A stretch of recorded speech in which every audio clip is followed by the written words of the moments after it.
हवेली का रहस्यमय सफर। सुबह के धुंधे कोहरे में लिपटी एक वीरान सड़क और उस पर बने पुराने बस स्टॉप पर अकेली खड़ी रूपा, जिसके चेहरे पर डर और मजबूरी की लकीरें साफ दिखाई दे रही थी।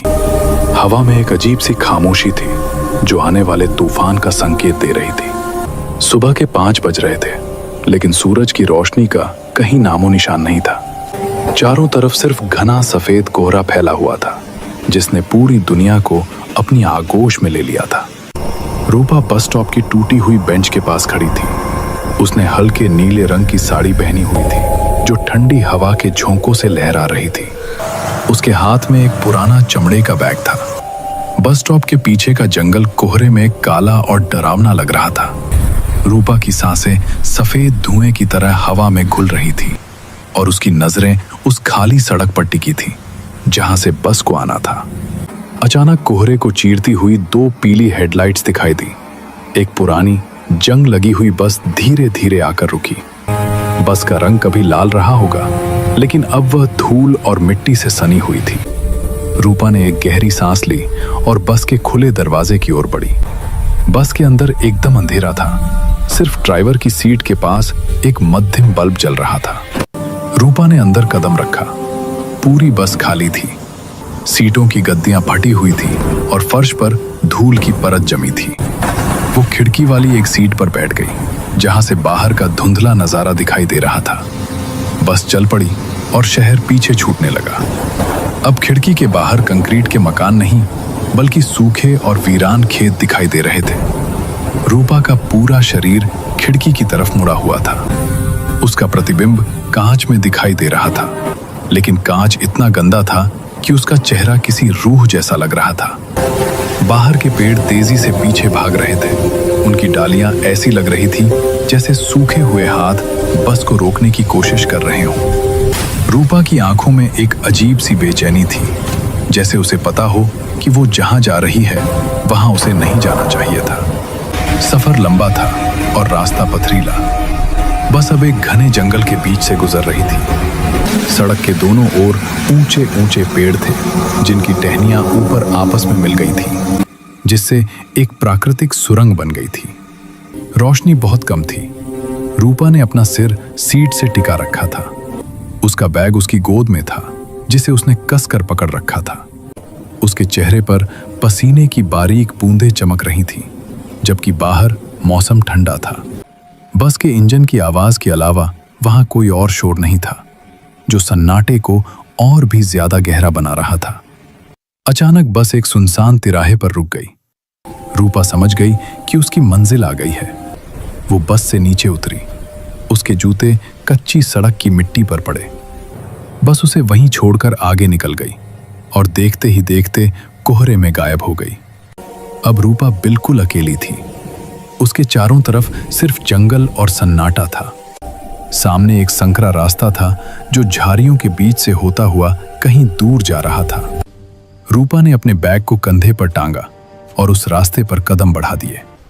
उसके पूरे शरीर का पोस्चर बता रहा था कि वो डरी हुई है, लेकिन रुकना उसके वश में नहीं था।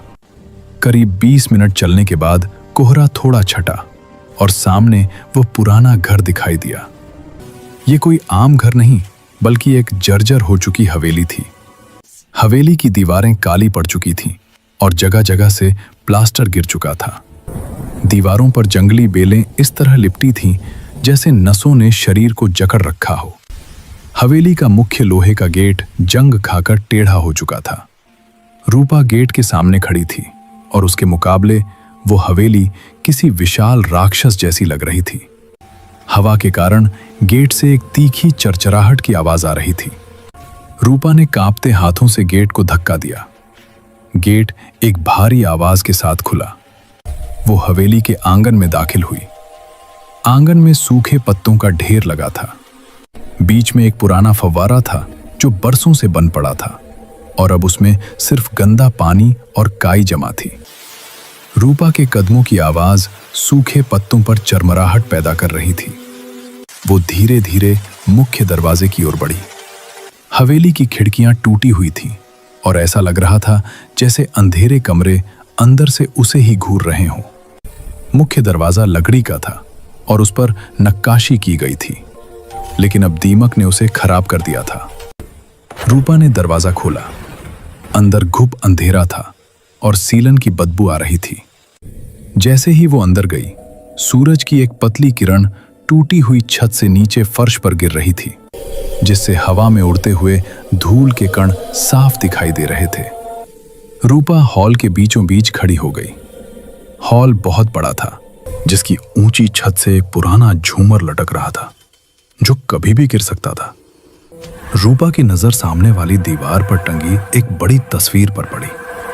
तस्वीर इतनी पुरानी थी कि चेहरे पहचान में नहीं आ रहे थे, लेकिन उसे देखकर रूपा सिहर उठी। वो धीरे धीरे सीढ़ियों की तरफ बढ़ी, जो ऊपर की मंजिल पर जाती थी। सीढ़ियों की लकड़ी गल चुकी थी। उसने अपना पहला कदम सीढ़ी पर रखा तो लकड़ी के चटकने की जोर से आवाज गूंजी। वो वहीं जम गई। उसे ऐसा महसूस हुआ जैसे ऊपर अंधेरे में कोई उसका इंतजार कर रहा है। उसकी परछाई दीवार पर लंबी और डरावनी दिख रही थी। हिम्मत जुटाकर वो ऊपर पहुंची। ऊपर एक लंबा गलियारा था, जिसके दोनों तरफ कई कमरे थे। गलियारे में एकदम सन्नाटा था, लेकिन रूपा को लग रहा था कि कोई उसके ठीक पीछे चल रहा है।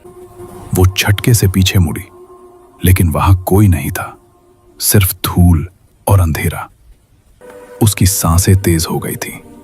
उसका साड़ी का पल्लू फर्श पर घिसट रहा था। वो गलियारे के आखिरी कमरे की तरफ बढ़ी, जो कभी उसका अपना कमरा हुआ करता था। उसने आखिरी कमरे का दरवाजा खोला। दरवाजा जाम था, इसलिए उसे जोर लगाना पड़ा।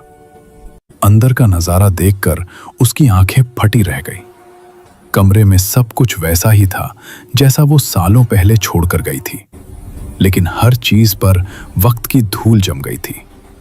उसका पुराना पलंग, ड्रेसिंग टेबल और कोने में रखा उसका सितार, सब कुछ मकड़ी के जालों से ढका हुआ था। खिड़की से आती हवा के कारण फटे हुए पर्दे किसी साए की तरह हिल रहे थे। रूपा धीरे धीरे ड्रेसिंग टेबल के पास गई। ड्रेसिंग टेबल का आईना टूटा हुआ था और उस पर धूल की मोटी परत थी। रूपा ने अपने हाथ से आईने की धूल साफ की। टूटे हुए कांच में उसका चेहरा कई टुकड़ों में बटा हुआ दिखाई दिया। तभी उसे आईने में अपने पीछे कुछ परछाई जैसा हिलता हुआ दिखा। वो तुरंत पलटी, लेकिन वहां सिर्फ एक पुरानी अलमारी थी। अलमारी का दरवाजा आधा खुला था और अंदर से अंधेरा झांक रहा था। रूपा का दिल जोर जोर से धड़क रहा था। उसे लगा कि अलमारी के अंदर से किसी के सांस लेने की आवाज आ रही है। वो अलमारी के पास गई। अंदर पुराने कपड़े टंगे थे जो अब गल चुके थे। उसने एक कपड़े को हाथ लगाया तो वो उसके हाथ में ही भुरभुरा कर गिर गया। तभी अलमारी के फर्श पर उसे एक डायरी दिखाई दी। ये उसकी पुरानी डायरी थी। उसने झुककर डायरी उठाई। डायरी उठाते ही कमरे का तापमान अचानक गिर गया। उसे जबरदस्त ठंड लगने लगी। खिड़की के पर्दे और जोर से फड़फड़ाने लगे। रूपा ने चारों तरफ देखा। उसे महसूस हुआ कि कमरे की दीवारें उसके करीब आ रही हैं। रूपा कमरे से बाहर निकलने के लिए पलटी, लेकिन तभी दरवाजा अपने आप जोर से बंद हो गया।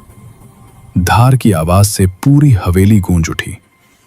रूपा दौड़कर दरवाजे तक गई और उसे खोलने की कोशिश करने लगी, लेकिन दरवाजा जैसे दीवार बन चुका था। वो चिल्लाई, लेकिन उसकी आवाज उस बड़े कमरे में ही दबकर रह गई। अब वो दरवाजे से पीठ सटाकर खड़ी थी। उसकी आंखें पूरे कमरे का जायजा ले रही थीं। कमरे का कोना जहां अंधेरा सबसे ज्यादा था, वहां उसे कुछ आकार बनता हुआ दिखाई दिया। वो आकार धीरे धीरे साफ होने लगा। वो कोई और नहीं बल्कि एक टूटी हुई गुड़िया थी जो फर्श पर पड़ी थी। लेकिन रूपा को याद था कि जब वो कमरे में आई थी तब वहां कोई गुड़िया नहीं थी। वो गुड़िया बेहद डरावनी थी। उसकी एक आंख नहीं थी और कपड़े फटे हुए थे। रूपा की नजर उस गुड़िया पर जम गई। तभी वो गुड़िया अपनी जगह से थोड़ा खिसकी। रूपा के मुंह से चीख निकल गई। वो कमरे के दूसरे कोने में दुबक कर बैठ गई। उसका पूरा शरीर कांप रहा था। तभी फर्श की लकड़ियां बजने लगी, जैसे कोई भारी कदमों से उसकी ओर बढ़ रहा हो, लेकिन दिखाई कुछ नहीं दे रहा था। रूपा ने अपने घुटनों में सिर छिपा लिया। अचानक कमरे में रखी पुरानी घड़ी, जो सालों से बंद थी, जोर जोर से टिक टिक करने लगी। हर टिक की आवाज हथौड़े की तरह उसके दिमाग पर लग रही थी। माहौल में एक भारीपन आ गया था। रूपा ने सिर उठाया और देखा कि छत से धूल गिर रही है। ऊपर की छत पर दरारें पड़ रही थी। रूपा को एहसास हुआ कि यह हवेली उसे वापस जाने नहीं देगी। वो उठ खड़ी हुई। डर अब गुस्से में बदल रहा था। उसने पास पड़ी एक लोहे की छड़ उठाई और दरवाजे के लॉक पर मारे। 1 बार, 2 बार, 3 बार। पुरानी लकड़ी टूट गई और दरवाजा खुल गया। वो बाहर गलियारे में भागी, लेकिन गलियारा अब पहले जैसा नहीं था। वो बहुत लंबा हो गया था। जब वो सीढ़ियों के पास पहुंची तो उसने देखा कि नीचे का हॉल पूरी तरह से अंधेरे में डूबा हुआ है, जैसे कोई गहरा काला कुआं हो। उसे उसी अंधेरे में उतरना था। उसने अपनी आंखें बंद की और सीढ़ियां उतरना शुरू किया।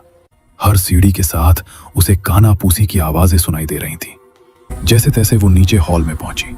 मुख्य दरवाजा सामने था। वो रोशनी की उम्मीद थी। रूपा दरवाजे की ओर लपकी, लेकिन तभी उसका पैर फर्श पर बिछे कालीन में फंस गया और वो मुंह के बल गिर पड़ी। उसका बैग दूर जा गिरा। गिरते ही उसे एहसास हुआ कि फर्श ठंडा नहीं बल्कि अजीब तरह से गर्म है। उसने ऊपर देखा। मुख्य दरवाजा खुला था और बाहर वही घना कोहरा था। वो रेंगते हुए दरवाजे की तरफ बढ़ी। उसका शरीर थक चुका था, लेकिन जीने की चाह बाकी थी। रूपा ने पूरी ताकत लगाकर खुद को दरवाजे के बाहर धकेला।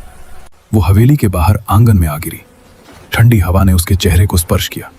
वो हांफते हुए उठी और पीछे मुड़कर हवेली को देखा। हवेली अब शांत थी, जैसे कुछ हुआ ही ना हो। कोहरा और भी घना हो गया था। रूपा वहां से भागी, बिना पीछे देखे। वो जंगल के रास्ते पर दौड़ती रही जब तक कि उसे सड़क नहीं मिल गई। वो सड़क पर अकेली खड़ी थी, कोहरे में लिपटी हुई, बिल्कुल वैसे ही जैसे शुरुआत में थी। लेकिन अब उसकी आंखों में वो खौफ था जो जिंदगी भर उसका पीछा नहीं छोड़ेगा।